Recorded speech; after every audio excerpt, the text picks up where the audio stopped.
Don't try, just do.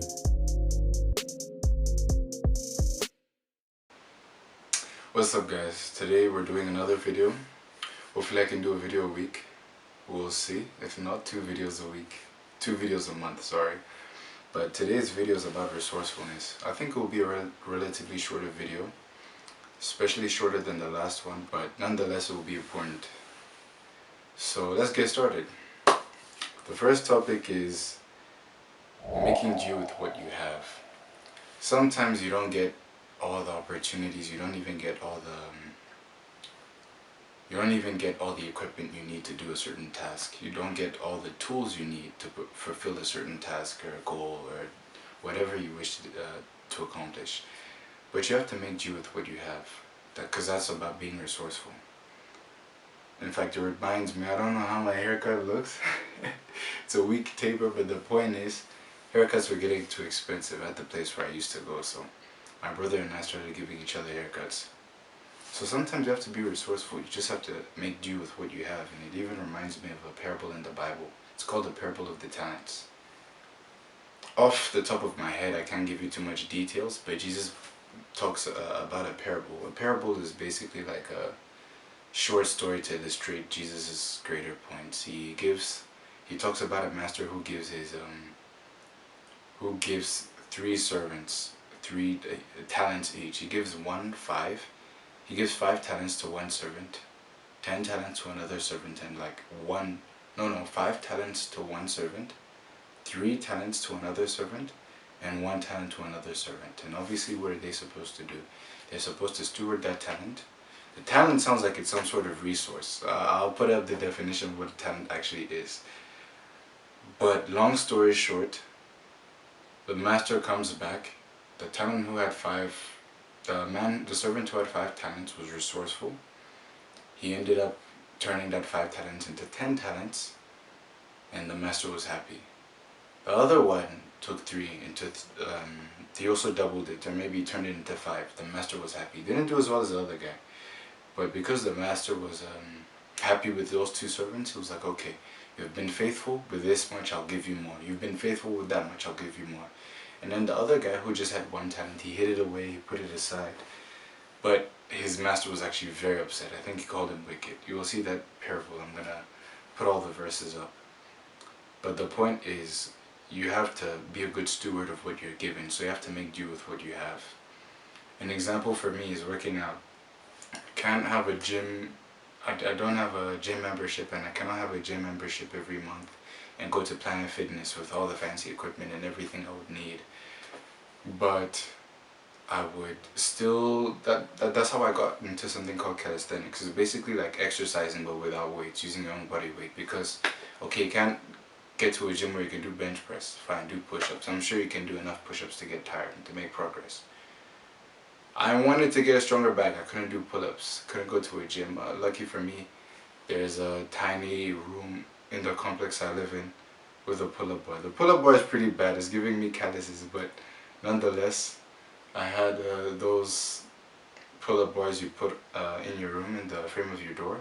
But even that, eventually I wasn't allowed to do it because it's black. It's usually black and it messes up the white paint by leaving black marks. But nonetheless, you still have to be resourceful. My legs still need to get a lot bigger, but I don't have a squat rack. I can't put real weights and everything. But then again, just doing plyometric exercises, making do with what you have. So when it comes to being resourceful, you just have to look at what you have and make do with it.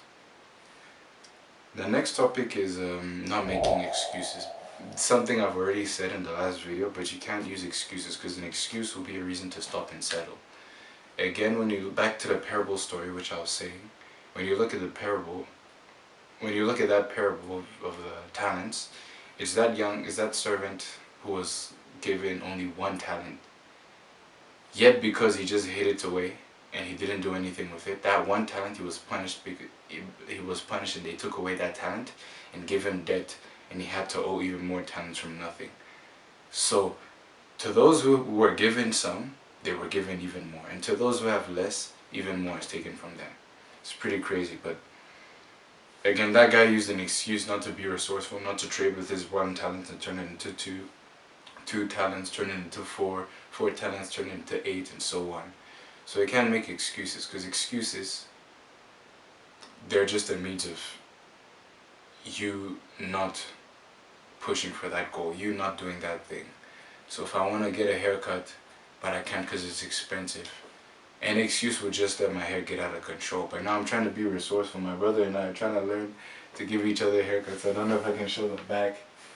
But again, the taper is already growing out. But the point is, we don't even have real clippers. We don't even have the full set. By mistake, we lost the full set of clippers. We only have, you know, those clippers to trim. Some guys will use it for a beard. So it's only just one tiny trimmer. And it's only one little trimmer and one guard, 1.5 guard.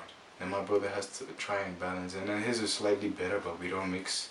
You know, you don't want to get rashes, and even the thing for alcohol to clean it, I barely have some, so I have to get creative with how I clean my razor so I don't get razor bumps. But that's the point. You can't make excuses, because making excuses would just mean not taking care of yourself, not getting fitter, not self-grooming, you know. And this is a general rule that applies to everything. I think I had a short stint. No, I know I had a short stint at Ejuvos Varsity. That's Varsity is kind of like community college in South Africa. But I once heard it on a video that instead of buying expensive textbooks every semester, or in the case of that community college or varsity, it's actually every block, and a block is like half a semester. Instead of buying books that I'll only use for 7 weeks that are expensive, why not go to a library? I heard this watching uni vlogs of this guy who was going to a university I wanted to go to a long time ago, maybe 2-3 years ago, because he was going to a university I wanted to go to, and he was just giving tips. And you can a lot of universities, you can literally go to the library and read and use the textbooks, the very textbooks you need and want. And instead of spending so much money, you can get them in you can use them in almost pristine conditions at the library. Let's say you go to school often, take that time, do your study, make your notes with that textbook on another piece of paper, with that book that you need, that textbook, because it's there for free at the library. You can just borrow it. And when you're done, you would have paid nothing, and you wouldn't have needed, you wouldn't have extra textbooks lying around that you're not using anymore because the block or the semester is finished. So always try and get rid of excuses. The next point is being creative with problem solving. Now, going back to my example with the calisthenics, there's so many moves, because the whole point of body weight exercise is supposed to be convenient. If you don't have a membership, if you're not at a place where you can gym, if you're traveling and the hotel equipment is pretty bad, or there is no hotel gym, you're just in a room somewhere. Instead of making excuses and stop working out when you're traveling, when you're busy, when you're moving, when you don't have a gym membership anymore, you have to get creative and solve problems. So, like with dips, for example, and my mom hates this, but I would often go to the corner of the kitchen and just rep out dips there. Eventually, it got to where she didn't want me to do it anymore, so I had to go again in the complex. That gym doesn't have anything I can do weights in, or anything equivalent.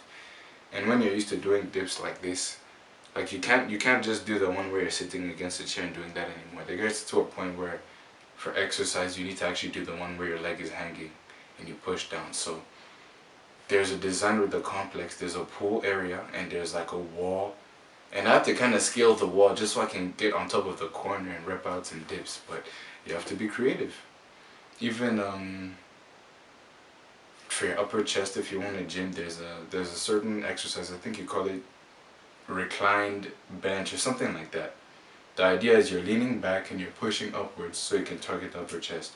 Couldn't do that, so I had to learn how to do handstand push-ups, and I hated it because I hate being upside down. Because when I was younger, I tried to do something I couldn't, ended up in a handstand position, fell, broke my ankle. So ever since I hated being upside down. But I had to get over that fear and get creative and start doing handstand push-ups to get that same effect. So sometimes you have to be creative. There's just so many ways, so many other ways to learn consistency, discipline, being resourceful, and just bettering yourself. You know, as a Christian, you should aim to better yourself spiritually. Then at least as a young man trying to become a man of God, you should focus on bettering yourself spiritually first and foremost. That's the most important. That's why I start with it. Then let's say in my case, I don't want to be an athlete or anything. So then academically, so I can maximize the utility I have as I get older, so I'll be able to provide as much as possible for my family, for my future family. And then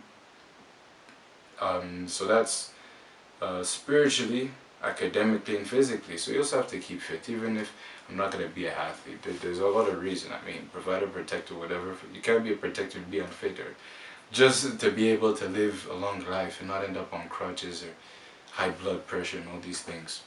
And just be able to move even as I get further and further in old age.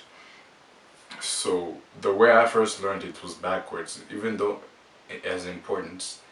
In order of importance, it's your spirituality, then it's your, let's say, your academics or your utility.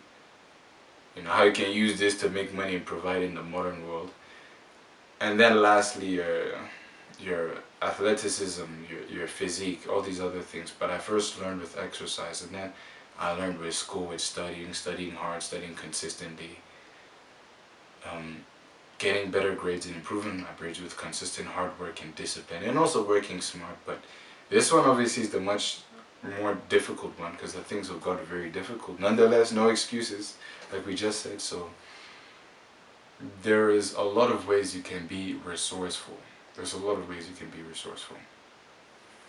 So the last point, so we said making do with what you have, not making excuses to settle, and then being creative with problem solving. Like I even spoke about that the varsity example, where instead of wasting money on a short-lived varsity stint anyway, I was just going to the library and using their books there.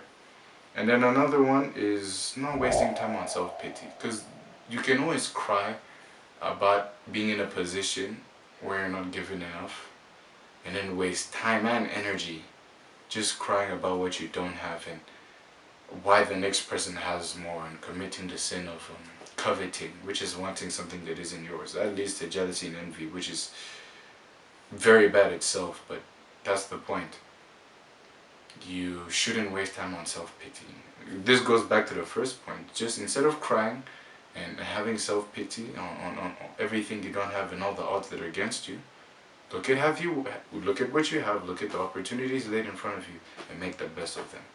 And as we saw with the parable of the talents, if you're faithful to steward what God gave you, you know, you put your time, talent, and treasure in the kingdom and being a useful person in society, God will be faithful to give you more.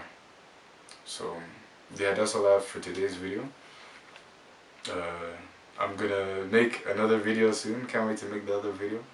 Please, if this content was of any use or value to you, please like the video, because the views are small at this point. There's not a lot of liking, so if you can like it, you can put it on the algorithm, more people can run into the videos. We can go somewhere with this. Bye.